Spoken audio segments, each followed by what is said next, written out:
Hello friends, मेरे YouTube channel humanities world में आप सबका स्वागत है।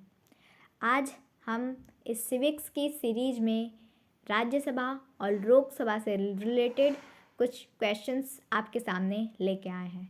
ये आपको एसएससी, यूपी एसएससी और CUET, bank, railway, other one day examination में आपके लिए हेल्पफुल होने वाली है। तो आइए इस सीरीज़ का पहला क्वेश्चन देखते हैं। भारतीय संसद के अपर हाउस को किस नाम से जानते हैं? तो भारतीय संसद के अपर हाउस को किस नाम से जानते हैं? तो भारतीय संसद के जो अपर हाउस को हम राज्यसभा के नाम से जानते हैं। इसे हम उच्च सदन भी कहते हैं, इसे हम शिक्षितों का सदन कहते हैं, और राज्यसभा और लोकसभा को हम निम्न सदन के नाम से जानते हैं। इसे हम जनता का सदन कहते हैं। ठीक है, अगले क्वेश्चन पे आते हैं। इसका करेक्ट आंसर होगा राज्यसभा।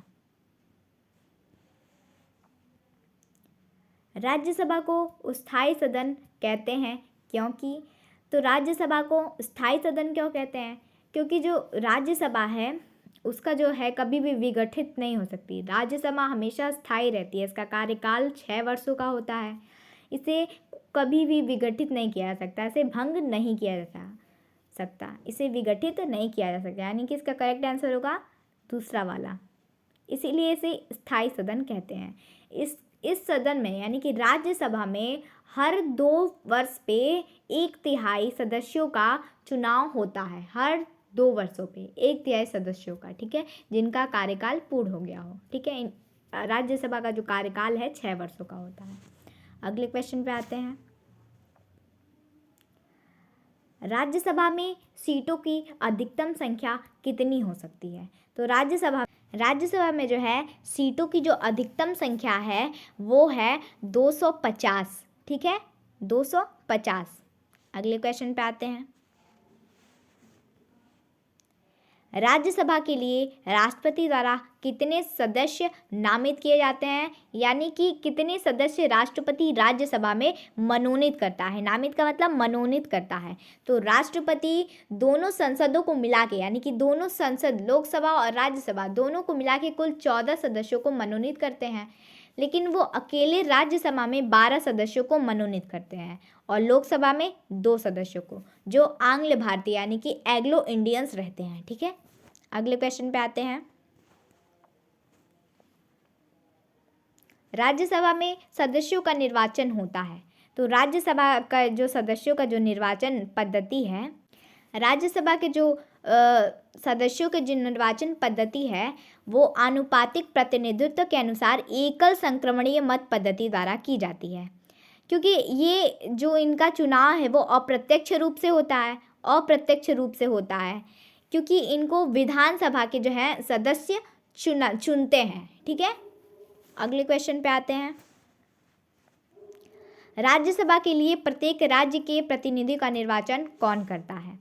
तो प्रत्येक राज्य के जो प्रतिनिधियों का निर्वाचन है, अभी मैंने आपको बताया कि विधानसभा के निर्वाचित सदस्य करते हैं। कौन करता है? विधानसभा के निर्वाचित सदस्य। अगले क्वेश्चन पे आते हैं। राज्यसभा में राज्यों का प्रतिनिधित्व किस बात पर निर्भर करता है? तो राज्यसभा में जो है राज्यों का जो प्रतिनिधित्व है वो राज्य की जनसंख्या पर निर्भर करता है। किस पर निर्भर करता है? राज्य की जनसंख्या पर। तो उसका करेक्ट आंसर होगा राज्य की जनसंख्या, सेकंड वाला ऑप्शन। अगले क्वेश्चन पे आते हैं। राज्यसभा में किस राज्य के प्रतिनिधित्व की संख्या सर्वाधिक है? तो उत्तर प्रदेश जो ऐसा राज्य है जिसमें लोकसभा और राज्यसभा दोनों की सीटें जो हैं सर्वाधिक हैं। निम्नलिखित में से किस संघ शासित क्षेत्र का, संघ शासित यानी कि यहाँ पे हो गया केंद्र शासित क्षेत्र का राज्यसभा में प्रतिनिधित्व है? तो ये इसका करेक्ट आंसर होगा दिल्ली और पांडिचेरी। दिल्ली और पांडिचेरी। अगले क्वेश्चन पे आते हैं। निम्नलिखित राज्यों में से राज्यसभा में समान प्रतिनिधित्व प्राप्त है। तो समान प्रतिनिधित्व जो है प्राप्त है वो प्राप्त है हमारा मध्य प्रदेश तथा गुजरात में।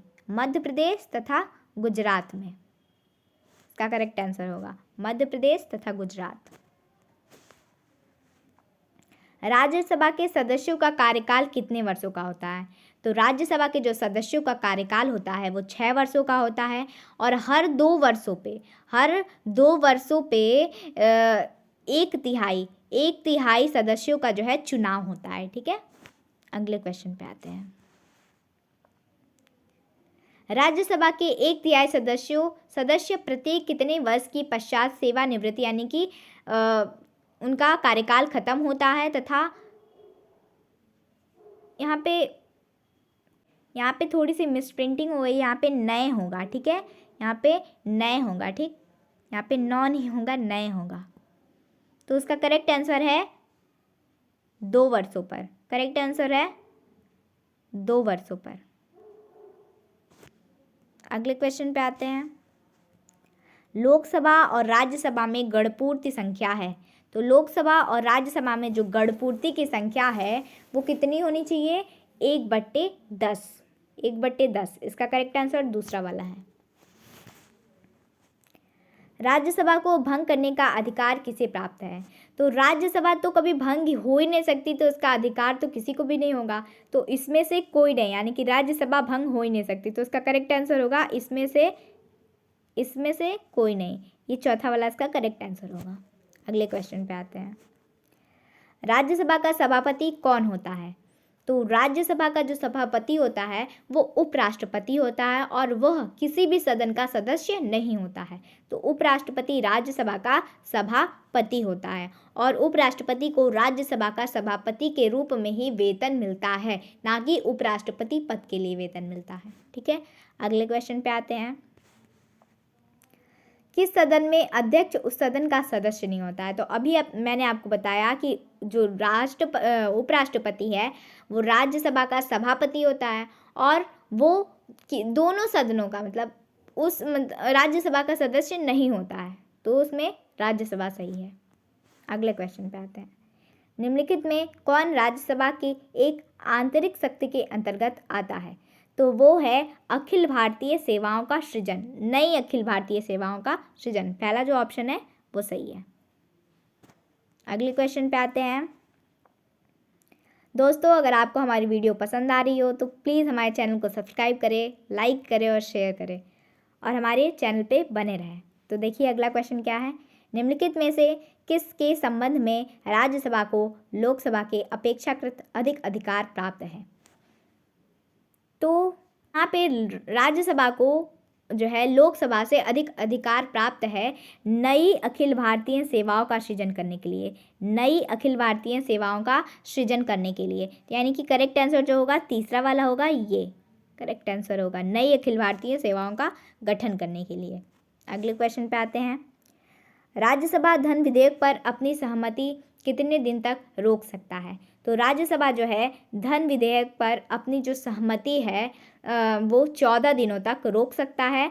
अगर ये 14 दिन बीत गए तो लोकसभा में ये पुनः वापस चला जाता है, चाहे राज्यसभा उस पर सहमत होती है या नहीं। ठीक है, अगले क्वेश्चन पे आते हैं। सर्वप्रथम किस फिल्म अभिनेता को राज्यसभा का सदस्य मनोनीत किया गया था? तो इसका जो करेक्ट आंसर है वो है पृथ्वीराज कपूर, जो फिल्म अभिनेता थे। इन्हें सबसे पहले राज्यसभा में मनोनीत किया गया था। ठीक है, राज्यसभा के लिए नामित प्रथम फिल्म अभिनेत्री कौन थी? तो जो फिल्म अभिनेत्री जो थी नरगिस दत्त जो थी वो प्रथम राज्यसभा में मनोनीत की गई थी फिल्म अभिनेत्री के रूप में। अगले क्वेश्चन पे आते हैं। निम्नलिखित में से कौन सा हिंदी साहित्यकार राज्यसभा का सदस्य था? तो इसका जो करेक्ट आंसर है रामधारी सिंह दिनकर, जो हिंदी साहित्यकार हैं और ये राज्यसभा के प्रथम राज्यसभा के सदस्य थे, मतलब प्रथम नहीं, राज्यसभा के सदस्य थे। अगले क्वेश्चन पे आते हैं। राज्यसभा की प्रथम महिला महासचिव कौन थी? तो राज्यसभा की जो प्रथम महिला महासचिव थी वीएस रामा देवी जो थी वो राज्यसभा की प्रथम महिला महासचिव थी। अगले क्वेश्चन पे आते हैं। राज्यसभा का सर्वप्रथम गठन कब हुआ था? तो राज्यसभा का जो सर्वप्रथम गठन है वो 3 अप्रैल 1952 को हुआ था, 3 अप्रैल 1952 को। अगले क्वेश्चन पे आते हैं। निम्नलिखित में से किसे राज्यसभा में पहले पुनर्स्थापित नहीं किया जा सकता? तो वो है वार्षिक वित्तीय विवरण। वार्षिक वित्तीय विवरण को सबसे पहले लोकसभा में लाया जाता है, ना कि राज्यसभा में। ठीक है, अगले क्वेश्चन पे आते हैं।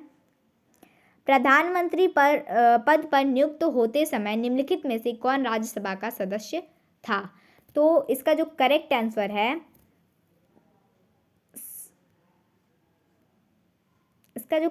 है, इंदिरा गांधी भी थी, इंदर कुमार गुर्जर भी थे और मनमोहन सिंह भी थे राज्यसभा के सदस्य। तो इसका करेक्ट आंसर है उपयुक्त सभी। थर्ड वाला जो है ऑप्शन वो सही है। अगले क्वेश्चन पे आते हैं। राष्ट्रपति आंग्ल भारतीय समुदाय के प्रतिनिधियों को लोकसभा में मनोनीत करता है। तो अब यहाँ से लोकसभा का क्वेश्चन आंसर स्टार्ट हो रहा है। तो अभी मैंने आपको बताया कि राष्ट्रपति जो है कुल दोनों सदनों को मिला के 14 लोगों को मनोनीत करते हैं, 14 लोगों को, जिसमें से 12 लोगों को वो राज्यसभा में और 2 लोगों को वो लोकसभा में मनोनीत करते हैं। तो 2 जो समुदाय हैं यहाँ पे वो आंग्ल भारतीय यानी कि एग्लो इंडियंस हैं। ठीक है, आंग्ल भारतीय समुदाय के लोग होते हैं। लेकिन ये जो अब ये है इसे समाप्त कर दिया गया है, अब नहीं ये मनोनीत की जाती हैं। अगले क्वेश्चन पे आते हैं। लोकसभा में राज्य को किस आधार पर सीट आवंटित होती है? तो लोकसभा में जो है राज्य को जनसंख्या के आधार पर सीट आवंटित होती है। तो जनसंख्या के आधार पर उत्तर प्रदेश में लोकसभा की अत्यधिक सीटें हैं। अगले क्वेश्चन पे आते हैं। वर्तमान लोकसभा में प्रत्येक राज्य के लिए स्थान का वर्णन आधारित है। तो ये जो क्वेश्चन है वर्तमान लोकसभा में प्रत्येक राज्य के लिए स्थान का वर्णन आधारित है, तो वो 1971 की जनगणना पर आधारित है, 1971 की जनगणना पर आधारित है। अगले क्वेश्चन पे आते हैं। लोकसभा के निर्वाचित क्षेत्र का सीमा निर्धारण पहली बार निम्नलिखित में से किस सन में किया गया था? तो इसका जो करेक्ट आंसर है वो है 1972 में किया गया था, 1972 में। भारत में स्वतंत्रता के बाद प्रथम आम चुनाव कब संपन्न हुआ? तो उसका करेक्ट आंसर जो होगा, भारत में स्वतंत्रता के बाद 1952 में प्रथम आम चुनाव संपन्न हुआ था। अगले क्वेश्चन पे आते हैं। क्षेत्रफल की दृष्टि से देश का सबसे छोटा लोकसभा निर्वाचित क्षेत्र कौन सा है?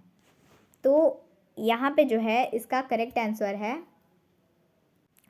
आंसर जो है लक्षद्वीप।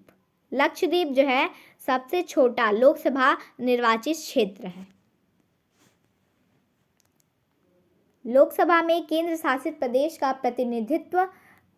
प्रतिनिधि चुने जाते हैं, तो वो प्रत्यक्ष निर्वाचन द्वारा चुने जाते हैं लोकसभा में। ठीक है, इसका करेक्ट आंसर है प्रत्यक्ष निर्वाचन द्वारा। लोकसभा का चुनाव लड़ने के लिए इच्छुक व्यक्ति की न्यूनतम आयु होनी चाहिए। तो अगर कोई व्यक्ति लोकसभा का चुनाव लड़ना चाहता है तो उसकी आयु कितनी वर्ष होनी चाहिए? तो उसकी आयु जो है 25 वर्ष की होनी चाहिए। अगले क्वेश्चन पे आते हैं।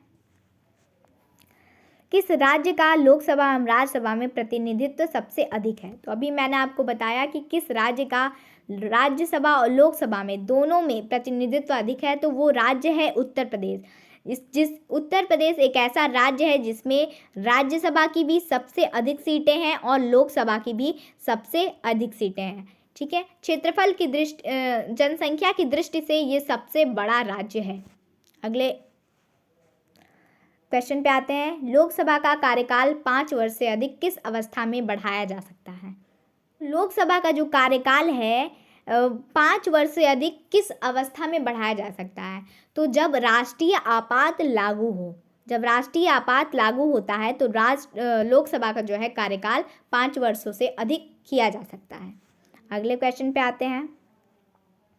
किस वर्ष से भूतपूर्व संसद सदस्यों के लिए पेंशन की व्यवस्था लागू की गई थी? तो किस वर्ष भूतपूर्व सदस्यों के लिए यानी कि जो संसद के सदस्य हैं उनके लिए पेंशन की व्यवस्था लागू की गई थी? तो वो 1976 ईस्वी में लागू की गई थी। 1976 ईस्वी में लागू की गई थी। अगले क्वेश्चन पे आते हैं। लोकसभा के कम से कम कितने सत्र बुलाए जाते हैं? तो लोकसभा में कम से कम एक वर्ष में कम से कम 2 सत्र बुलाए जाते हैं। 2 सत्र बुलाना आवश्यक है। राष्ट्रपति लोकसभा को कार्यकाल पूरा करने से पूर्व भंग कर सकता है। तो वो प्रधानमंत्री की सलाह पर, प्रधानमंत्री अगर सलाह दे कि आप लोकसभा को भंग कर दीजिए तो वो भंग कर सकता है राष्ट्रपति। अगले क्वेश्चन पे आते हैं। लोकसभा की बैठक किस प्रकार समाप्त हो जाती है? तो लोकसभा की जो बैठक है वो विघटन के द्वारा भी समाप्त हो सकती है, स्थगन के द्वारा भी समाप्त हो सकती है और सत्रावसान के द्वारा भी समाप्त हो सकती है। तो इसका करेक्ट आंसर होगा इसमें से सभी। ये चौथा वाला ऑप्शन सही है। कोई वित्तीय बिल प्रस्तावित हो सकता है। वित्तीय बिल यानी कि जो धन विधेयक से संबंधित बिल है, वित्त विधेयक से संबंधित जो बिल है वो केवल लोकसभा में प्रस्तावित हो सकता है। लोकसभा को इसमें अत्यधिक शक्ति प्रदान की गई है। किसी विशेष दिन लोकसभा में अधिकतम कितने तारांकित प्रश्न पूछे जाते हैं? तो लोकसभा में किसी विशेष दिन तारांकित प्रश्न जो हैं 20 पूछे जाते हैं, तारांकित प्रश्न। अगले क्वेश्चन पे आते हैं। भारत में क्षेत्रफल की दृष्टि से सबसे बड़ा संसदीय निर्वाचन क्षेत्र कौन सा है?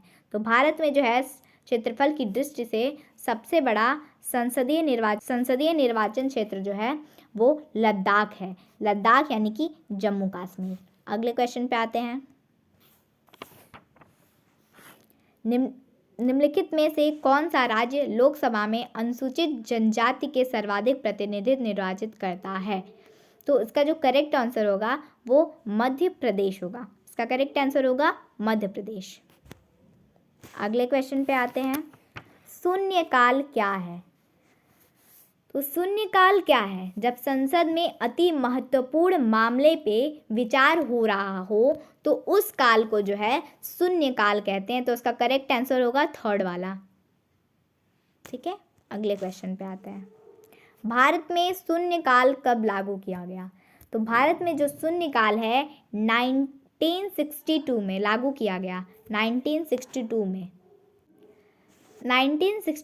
अगले क्वेश्चन पे आते हैं।